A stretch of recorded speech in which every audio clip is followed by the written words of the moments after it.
గుంటూరు జిల్లా వ్యాప్తంగా కూడా కరోనా అలర్ట్ ప్రకటించినటువంటి పరిస్థితి ఉంది. గుంటూరు మంగళగిరి ఎయిమ్స్ హాస్పిటల్లో కరోనాకు సంబంధించినటువంటి కేసుల్ని గుర్తిస్తున్నటువంటి నేపథ్యంలో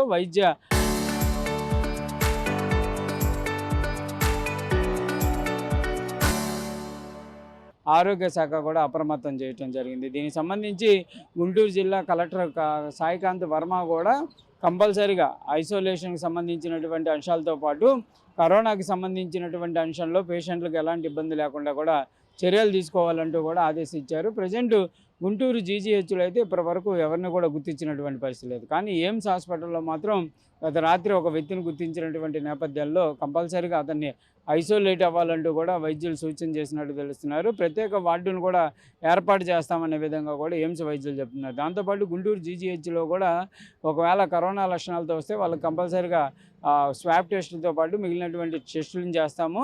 ఒకవేళ వారి పరిస్థితి కనుక ఇబ్బందికరంగా ఉంటే మాత్రం ఐసోలేషన్లో ఉంచి వారికి అందించాల్సినటువంటి చికిత్సను వెంటనే అప్రమత్తంగా చేస్తామనే విధంగా కూడా గుంటూరు వైద్యులు చెప్తున్నటువంటి పరిస్థితి ఉంది. డిఎంహెచ్ఓ విజయలక్ష్మి కూడా దీనికి సంబంధించి కీలకంగా ప్రకటన చేయడం జరిగింది. వైద్యులంతా కూడా ఈ అంశంలో అప్రమత్తంగా ఉండాలంటున్నారు. అయితే రాష్ట్ర వ్యాప్తంగా కూడా కేసులు ఇప్పుడిప్పుడే ప్రారంభమవుతున్నటువంటి నేపథ్యంలో గమనీయంగా ఉంటాయా లేకపోతే ఎలాంటి పరిస్థితులు ఉంటాయనే దానిపైన కూడా చర్చ జరుగుతున్నటువంటి పరిస్థితులు కనిపిస్తున్నాయి. ఏదైనా కూడా కరోనా అప్రమత్తంగా ఉండాలనే విధంగా కూడా మరోసారి వైద్య ఆరోగ్య శాఖ అయితే సూచనలు చేస్తున్నటువంటి పరిస్థితులు కనిపిస్తున్నాయి.